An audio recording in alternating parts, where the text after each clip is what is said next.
இயேசுநாதா வாரும் இயேசுநாதா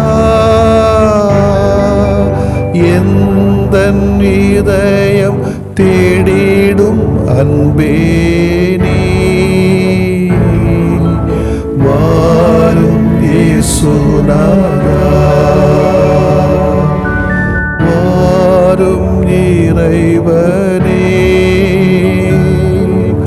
வாரும் இறைவனே எந்தன் இதயம் தேடிடும் அன்பே நீ வாரும் இறைவனே வாரும் இறையாவியே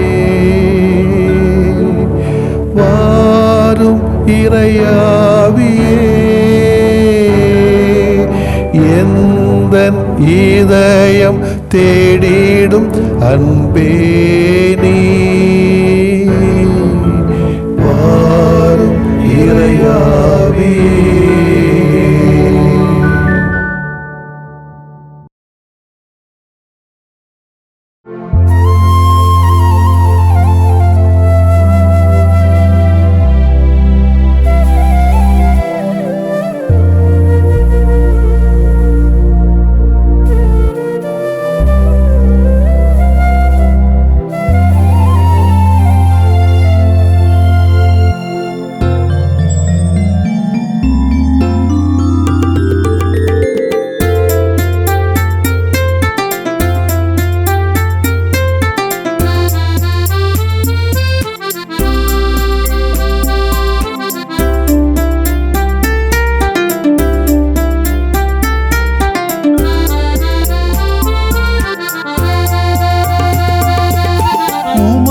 திருவுளம் தன்னை உலகில் நிறைவேற்ற இதோ வருகின்றே உமது துணைதனை நம்பி உறுதியேற்று என்னை நானும் தருகின்றே உமது திருவுளம் தன்னை உலகில் நிறைவேற்ற இதோ வருகின்றே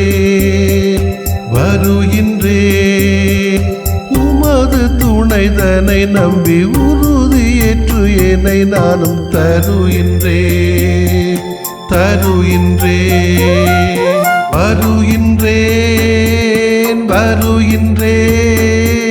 வாழ்வை உமக்கே தர வருகின்றே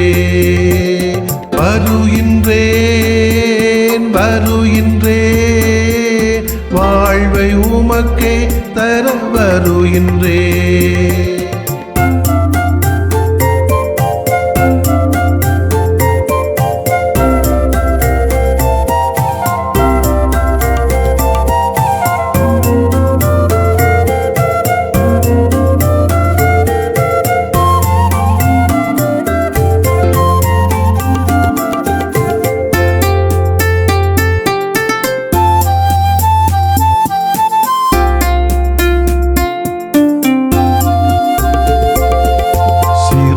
பருவ முதல் பொறுமையாக நானும்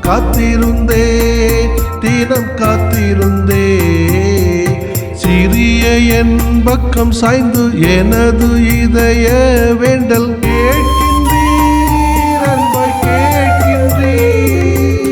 அழிவின் குழியினில் நின்றும் பள்ளத்தாக்கினில் நின்றும் தூக்கி நீர் என்கை தூக்கி நீர் அருளும் இரக்கமும் என்னில் அருவியாக ஊற்றி அர்ச்சித்தீர் என்னை அர்ச்சித்தீர் உமது திருவுளம் தன்னை உலகில் நிறைவேற்ற இதோ வருகின்றே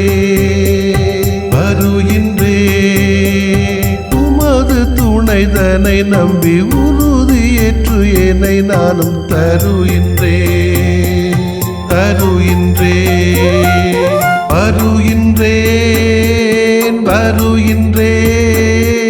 வாழ்வை உமக்கே தர வருகின்றே வருகின்றேன்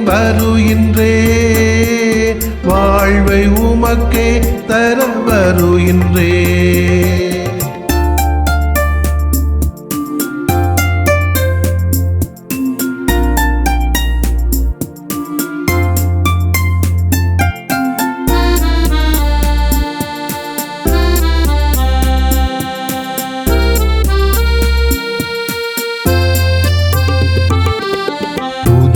புதிய பாவல் கடவுளே உமை புகழ்ந்திடுவேன், தினம் புகழ்ந்திடுவேன். மனது நெகிழச் செய்யும் அரிய செயல்கள் கண்டு மகிழ்ந்திடுவேன், மகிழ்ந்திடுவேன். நீதி நெறியினில் என்றும் நேர்மை உணர்வினிலும் நிலைத்திடுவேன் என்று நிலைத்திடுவேன். வாக்கு பிறளாவும் வள்ளன்மை எண்ணி எண்ணி வாழ்ந்திடுவேன், புவி வாழ்ந்திடுவேன். உமது திருவுளம் தன்னை உலகில் நிறைவேற்ற இதோ வருகின்றே வருகின்றே. உமது துணைதனை நம்பி உறுதியேற்று என்னை நானும் தருகின்றேன் தருகின்றேன் வருகின்றேன் வருகின்றேன். வாழ்வை உமக்கே தர வருகின்றேன் வருகின்றேன் வருகின்றேன். வாழ்வை உமக்கே தர வருகின்றேன்.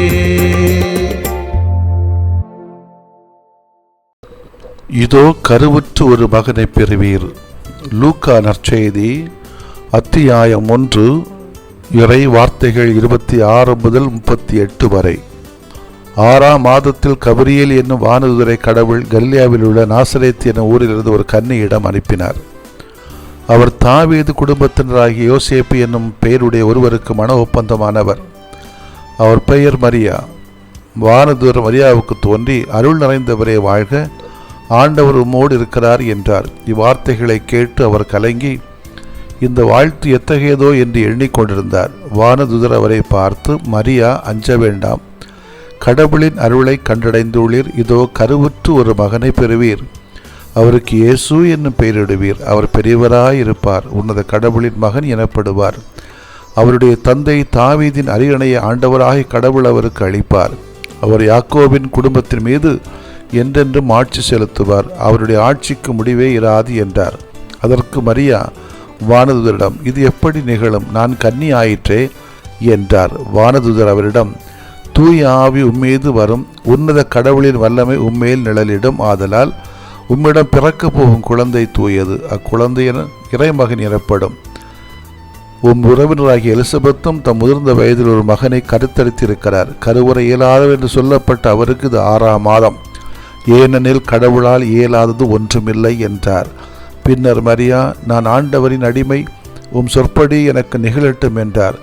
அப்பொழுது வானதுதர் அவரை விட்டு அகன்றார். ஆண்டவரின் அருள்வாக்கு. இறைவா உமக்கு நன்றி. கிறிஸ்து இயேசுவிலே பிரியமான சகோதரிகளே சகோதரிகளே, தவக்காலத்தின் மத்தியிலே மிக பிரமாண்டமான ஒரு பெரு விழாவை திருச்சபை அறிமுகம் செய்கிறது.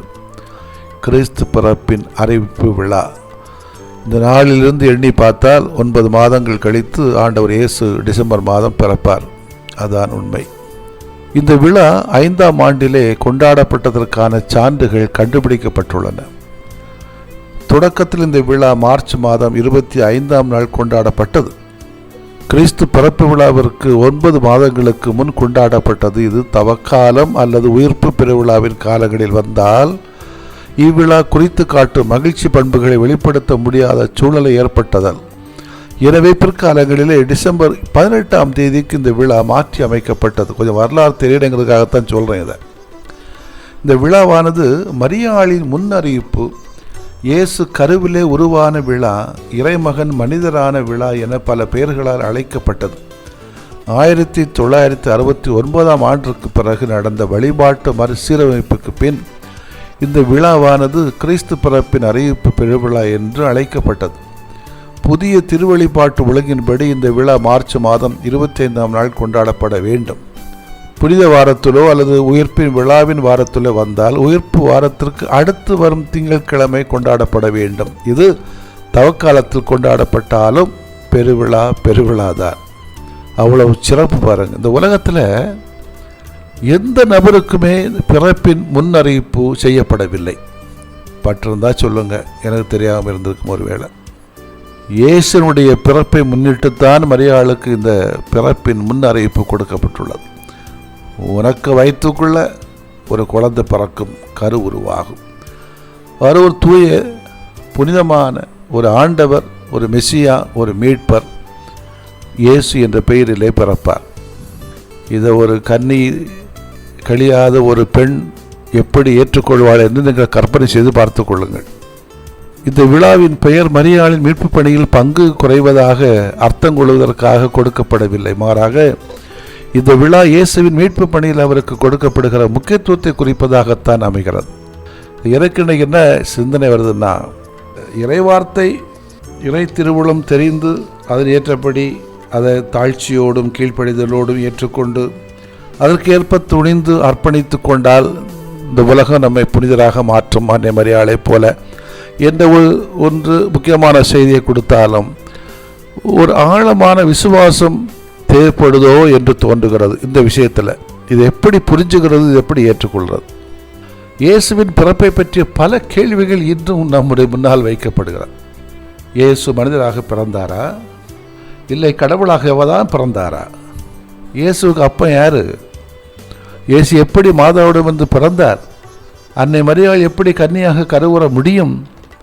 எப்படி குழந்தையை பெற்றெடுத்த பிறகும் கன்னியாக இருக்க முடியும்? அப்படி என்றால் இந்த மண்ணகத்தில் பிறக்கிற குழந்தைகள் பாவத்தின் விளைவாகத்தான் தோன்ற முடியுமா?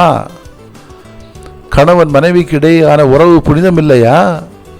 இதில் நாம் எந்த கேள்விக்கும் மற்றவர்கள் நிறைவு கொள்கிற பதிலை கொடுத்து விட முடியாது. கொடுக்கவும் இல்லை, கொடுக்கதாகவும் இல்லை, பின்னாலேயும் கொடுக்க முடியாது. இந்த கேள்விகள் கேட்கப்பட்ட தொடக்கம் முதல் இன்று வரை இந்த கேள்விகளுக்கான பதில் நாம் யாரும் சொல்ல முடியலை, போப்பாண்டவன்னு சொல்ல முடியாது. ஆனால் விசுவாசம் என்கிற அளவுகோலை வைத்துக்கொண்டு அனைத்து கேள்விகளுக்கும் ஒரு வினாடியில் ஒரு வரியில் பதில் சொல்லிவிட முடியும். ஒரு வரியில் மாதா சொன்னது போல ஒரு வரியிலே பதில் சொல்லவும் முடியும். அந்த விசுவாச அளவுகோல் என்ன? கடவுளால் இயலாதது, படைத்தவனால் இயலாதது ஒன்றுமில்லை. இதுதான் அது வரி. ஒரு சிலவற்றை நம்மால் நமது மனித அறிவு கொண்டு புரிந்து கொள்ள முடியாது, அல்லது அதை புரிந்து கொள்வதற்கு இன்னும் நமது அறிவு வளர்ச்சி பெற வேண்டும். தொடக்க காலத்தில் விடை காண முடியாத பலவற்றுக்கு நாம் இன்று விடை கண்டு கொண்டிருக்கிறோம். இன்னும் பலவற்றுக்கு முயன்று கொண்டிருக்கிறோம். இந்த இடைப்பட்ட காலகட்டத்தில் தான் இந்த விசுவாச அளவுகோல் நமக்கு துணையாக இருக்கிறது. இதன் வழியாகத்தான் நமது மூதாதையர் வாழ்வு பெற்றார்கள். நாமும் இந்த விசுவாசத்தின் அடிப்படையில் இது புரிந்து கொண்டால் தான் நமக்கும் வாழ்வு. நமது விசுவாசம் எப்படி இருக்கிறது? அறிவுபூர்வமாக இருக்கிறதா, ஆழமானதாக அகலமானதாக இருக்கிறதா, பொறுமையாக இருக்கக்கூடியதாக இருக்கிறதா, அல்லது மறக்கக்கூடியதாக இருக்கிறதா? அன்புக்குரியவர்களே, சிந்திப்போம். இதுதான் இன்றைக்குள்ள செய்தியாக எனக்கு படுகிறது. ஆண்டவரிலே நமது முழு நம்பிக்கையை வைப்போம். நிச்சயமாக நம்முடைய வாழ்வு வளம் பெறும். ஆமேன். மன்றாடுவோமாக. அன்னை மரியாவின் சிறு மொழியிலே பெரியன செய்த ஆண்டவரே உம்மை போற்றுகிறோம். நாங்களும் சிறியவற்றில் உமக்கு நம்பிக்கைக்குரியவர்களாக வாழவும், உமது திருவுளத்தை நாங்கள் தெரிந்து புரிந்து கொள்ளவும், அதை தாழ்மையோடும் கீழ்ப்படிதலோடும் ஏற்றுக்கொள்ளவும், அதற்காக துணிந்து அர்ப்பணிக்கவும் எங்களுக்கு தேவையான அருளை தாரும். அதன் வழியாக உமது திட்டத்திற்கு ஒத்துழைப்பு நல்கவும் எங்களுக்கு ஆசீர்வாதங்களை தாரும். ஆண்டவரே, ஆமேன். தூய ஆவியை பெற்றுக்கொள்ளுங்கள். எவருடைய பாவங்களை நீங்கள் மன்னிப்பீர்களோ அவை மன்னிக்கப்படும்.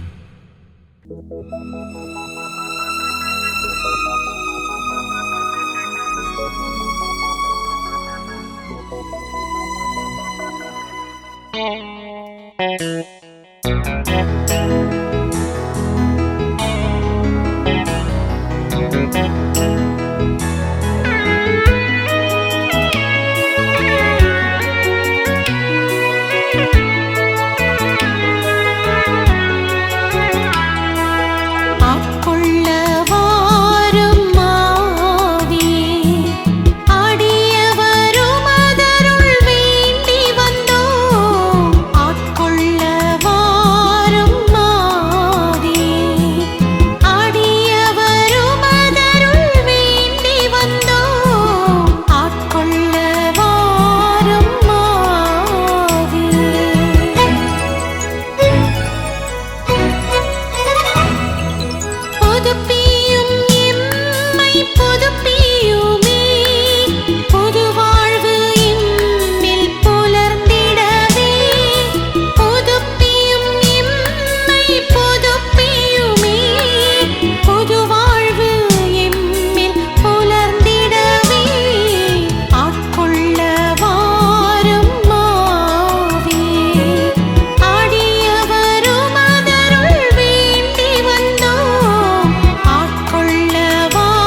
உயரியுவருள்ளடையாளத்தை தாழ்ந்து பணிந்து ஆராதிப்போம்.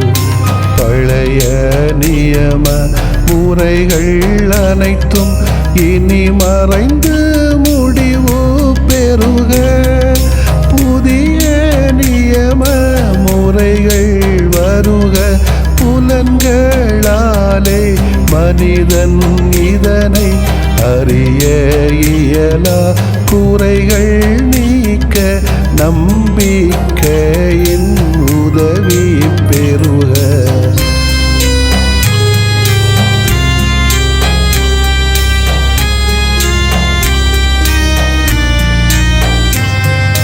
தந்தை அவர்க்கும் மகன் அவர்க்கும் புகழ்ச்சியோடு வெற்றியாக்கும்.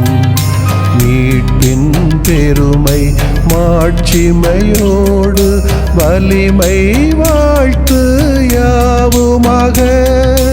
இருவரிடமாய் வருகின்றவராம் தூய ஆவியானவர்க்கும் அளவில்லாத சமப்புகழ்ச்சி என்றுமே உண்டாகுக. ஆமென்.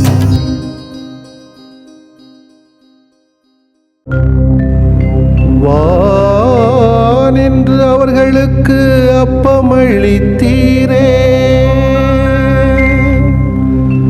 இனிமையெல்லாம் தன்னகத்தில் கொண்ட அப்பம் இதுவே.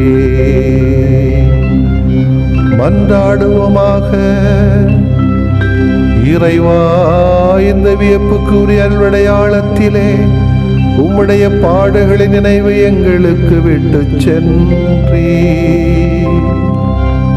உம் திருவுடல் திருரத்தமாகியவற்றின் தூய மறைபொருளை வணங்கும் நாங்கள் உமது மீட்பின் பயனை இடைவிடாமல் துய்த்து உணர்ந்து மகிழ அருள்வீராக. தந்தையாகி இறைவனோடும் தூய ஆவியாரின் ஒன்றிப்பில் இறைவனா என்றென்றும் வாழ்ந்து ஆட்சி செய்கின்ற உம்மை மன்றாடுகிறோம்.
மலரை போன்ற நீ அம்மா, நிலவை போன்ற ஒளி போன்ற மலரை போன்ற நீ அம்மா. அன்னை எனக்கொரு தேவதை, மண்ணில் பிறக்க வைத்த தாரகை.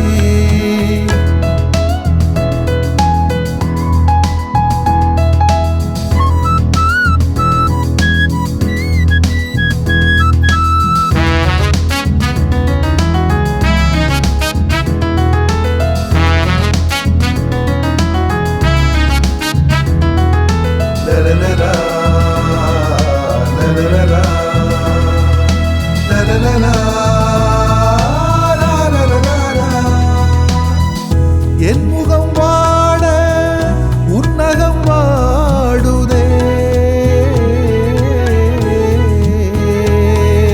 நீ சாசா நீ சாசா நீ சாசா பாகரிசா. என் முகம் வாட உன்னகம் வாடுதே, காயப்பட்டு ரத்தம் சிந்தினால் மனம் துளி துடைத்து கரையுதே. சீரழிந்த என் பாதையினை சீராக்க வந்தாயே அம்மா, உன் அன்பு நிதம் தாங்குதே. ஆஹா அம்மா, உன் அன்பு நிதம் தாங்குதே. நிலவை போன்ற ஒளி போன்ற மலரை போன்ற நீ அம்மா, நிலவை போன்ற ஒளி போன்ற மலரை போன்ற நீ அம்மா. அன்னை எனக்கொரு தேவதை, மண்ணில் பிறக்க வைத்த தாரகை.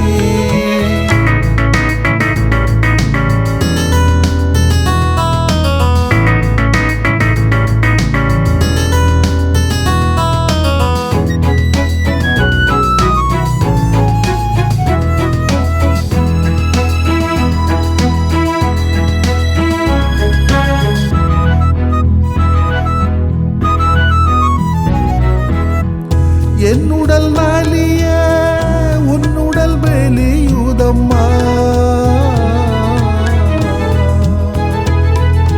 நீ சாசா நீ சாசா பாகரிசா. என்னுடல் நாளிய உன்னுடல் வெளியுதம்மா,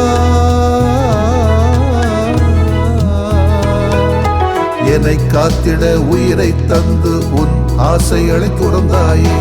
என்னை வளர்த்திட உறவை தந்து உன் மகிழ்வை மறந்தாயே அம்மா. உன் தியாகம் பெரிதம்மா, ஆஹா அம்மா உன் தியாகம் பெரிதம்மா. நிலவை போன்ற ஒளி போன்ற மலரை போன்ற நீ அம்மா, நிலவை போன்ற ஒளி போன்ற மலரை போன்ற நீ அம்மா.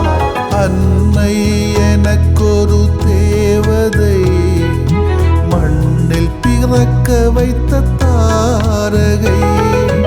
அன்னை எனக்கொரு தேவதை, மண்ணில் பிறக்க வைத்த தாரகை.